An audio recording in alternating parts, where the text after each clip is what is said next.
next video topic going to be about... I haven't done a toy review in a while. I'm going to do one of those. Let's see.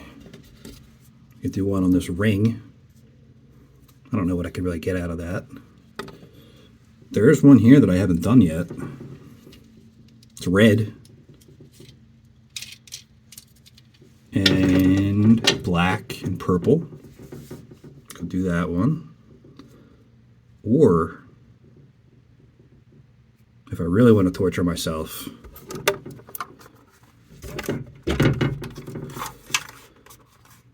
Laser Command it is.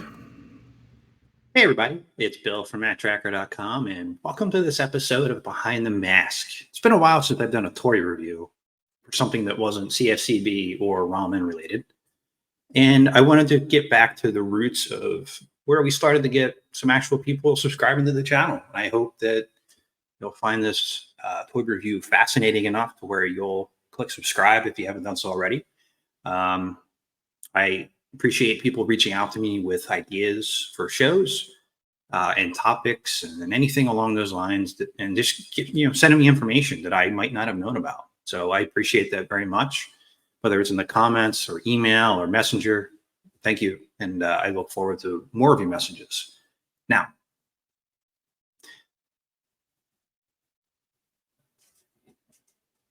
I did say I was going to torture myself with this, right? But at the end of the day, it's a pretty ambitious toy we're talking about here, Laser Command.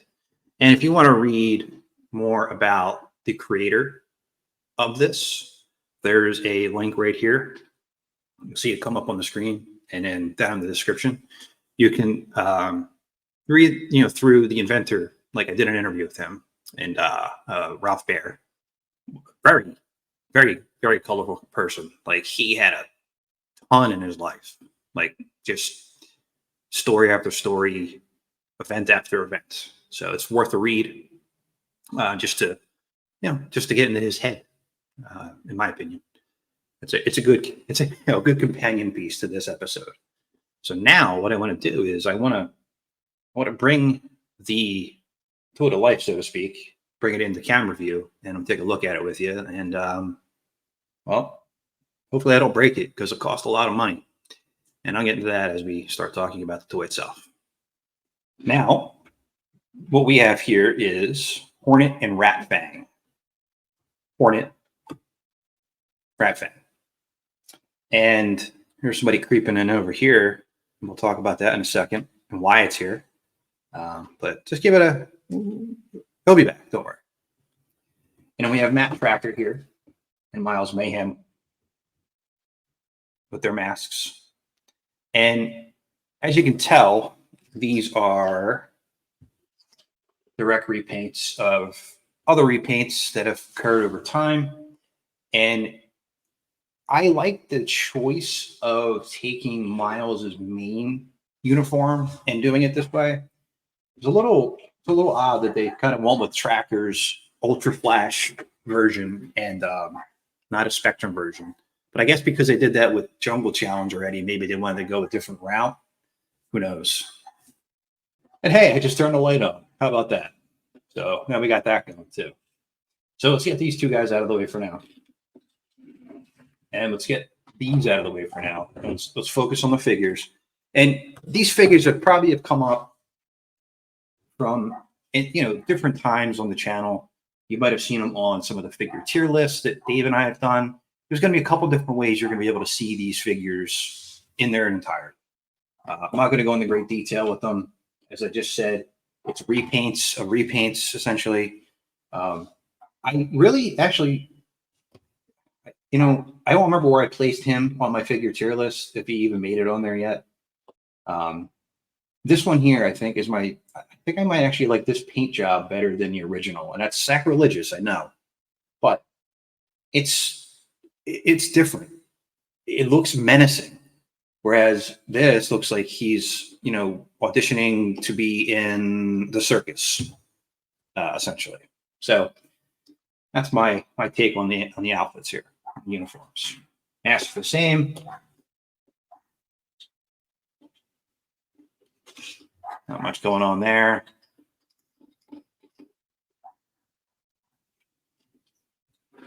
And now let's bring in Hornet. Now, did you know what the main selling point of this was? It was that this was radio controlled. Hornet has a firing mechanism on it that works with Rat Fang and explodes it. So hopefully we'll be able to see that happen here, but if not, I'll force it along. All right, so you got a crate, right? The ultimate hiding spot. There's another little jet. Go. You might think it goes like that, but if you're looking at it as a toy, it goes like this. Here it is. It's not very impressive, I'll be honest. I mean, just because of the concept of what it is, it's neat that it turns into something that's not a box, but at the end of the day, it's just still not something that I would really want to gravitate toward. And I was talking about pricing with this. This set here, not, let's say not working, but with all the parts, you're looking at like $400. It costs a lot. And I mean, find one boxed, I'd have to ask Rob on that. I'm sure he has a couple, and if he's willing to share how much he's paid. But I know it goes for a penny or two. So, all right, now everybody, I'm gonna have it be quiet for a second, and I want you to listen at the noise that this makes, the firing mechanism. Okay.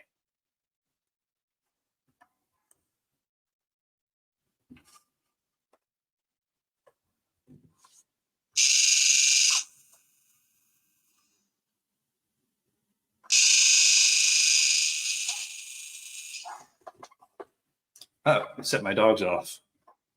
It sounds like an emergency broadcast system thing.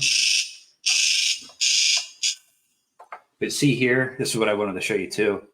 When that's going, this is the infrared that's supposed to hit Rat Fang. I mean, Hornet and Rat Fang. Yeah, it's supposed to hit Rat Fang. Sorry, and it's supposed to make it explode. And we're going to check that out in a second here. All right. Here we go. Now, you might have wondered why Firecracker was here too. Well, if the front looks eerily similar to you, parts of it were used. You can see here. I just wanted to point that out to you. And then also toward the back of it as well. Obviously, the cat is different, a little bit different. And then the hatch in the back. No motorcycle. So parts for this are hard to come by if you do not find one that is complete. My tire here falls off all the time, pretty much with a light sneeze, so it doesn't stay on that well. All right. Okay, turn around shot of it real quick. Since it's not a box, it takes a little bit more to look at. And I want to point out something with the battery. So this is where the battery sits back here. See, like the power just came off again for no reason. So yeah, we got that. Shot inside the cab. It's very, very basic in there. Nothing to really write home about. And then let's get the battery part opened up here. Now I find it odd that there's no like screw in place. God, the wheel fell again and behind my desk. Well, you saw the wheel. The wheel is now gone for now.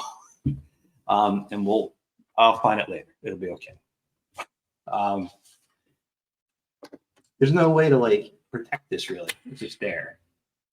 And this has an on-off switch. So right now I switch it to on. And I'm going to see if I can get this thing to explode. So let me get this back open.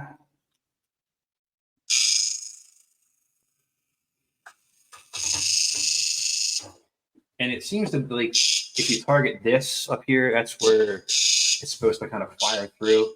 I've tried about 7 different sets of batteries, and I have opened this up. I've looked to see if I can find any wires that might not, be connected or just look maybe old or kind of rusted through, and it didn't seem to be the case. Now, there is one other thing you can try, and that's using a regular remote control to try to see if you can use it to shoot infrared at the vehicle. So I'm going to try that. And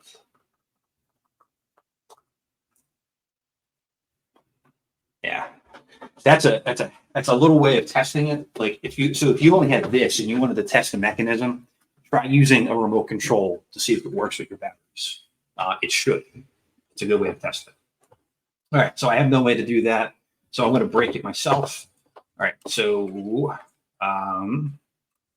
if I remember correctly, because I don't want to break it for real, these things come out.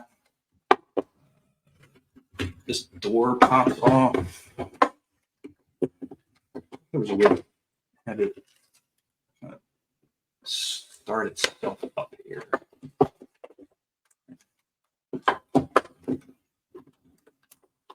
Yeah, okay. So that comes off there, door, it slides off. This pops off here. And then you're kind of left with like this. So you have the tire that would have fallen off, the door, and then the front of this would have popped off as well. And then now you're incapacitated, essentially. So you can't move, and then Matt comes in and saves the day. That's what he did. So that's Hornet and Rat Fang with the 2 figures. Now, do you have to have this in your collection to really have a complete collection? Yes, you do. It's one of those weird nuanced toys that if you're really going for it all, you really want to make sure that you get this, because this is one that the biggest collectors will target. And as you kind of progress through your collection, you're going to be like, well, I need a home run piece, right? Go for this if you can. Go get the figures if you can too. They sell for $40 to $100 each, depending on availability, what's out there. The vehicles by themselves, I've seen sell for $150. There's ways to go about getting it and making sure that it's something that you can get when you can afford it. So if you have any questions about anything you saw here today in the video, let me know in the comments. And as always, please remember to like, comment, and subscribe to help keep Mask alive. And this is Bill from Matt-Trakker.com, and I'll talk to you later. All the time.